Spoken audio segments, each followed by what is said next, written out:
আসসালামু আলাইকুম everyone, this is মেথাস blog. অনেক দিন পর আপনাদের জন্য সুন্দর একটি ব্লগ নিয়ে এসেছি, ট্রাভেলিং ইন কক্সবাজার। সাথে আছে ফ্রেন্ডস এবং প্রিয় মানুষ। যদি ট্রেন জার্নি হয় তাহলে তো কোনো কথাই না। যাই হোক, আর বক বক না করে আমাদের মূল পর্বে চলে যায়। এটি ছিল আমার কক্সবাজার ফার্স্ট ডে। এসে আগে আমরা কিছু খোঁজাখুঁজি করে রুম বুক করি, দেন একটু রেস্ট নিয়ে সন্ধ্যার পর পরই সমুদ্র পাড়ে চলে যাই। একটা কথা কি জানেন, যতই ব্যস্ত থাকুন না কেন, একটু সময় বের করুন এবং চার দেয়ালের বাইরে হারিয়ে যান, যেখানে নেই কোনো কোলাহল, পরিচিত মানুষ, আপনি আর সাথে কিছু প্রিয় মানুষ।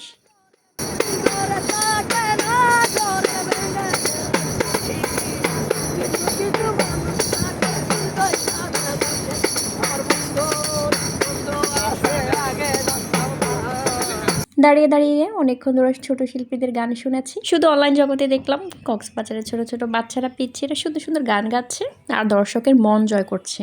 তারপর চলে গেলাম ক্ষুদা নিয়ে, যেখানে সামুদ্রিক মাছ পাওয়া যায়। আমরা কিছু সামুদ্রিক মাছের কম্বো নিয়ে নিই, কোরাল মাছ, লইটা মাছ এবং অক্টোপাস, কাঁকড়া থেকে শুরু করে কিছু স্কুইড।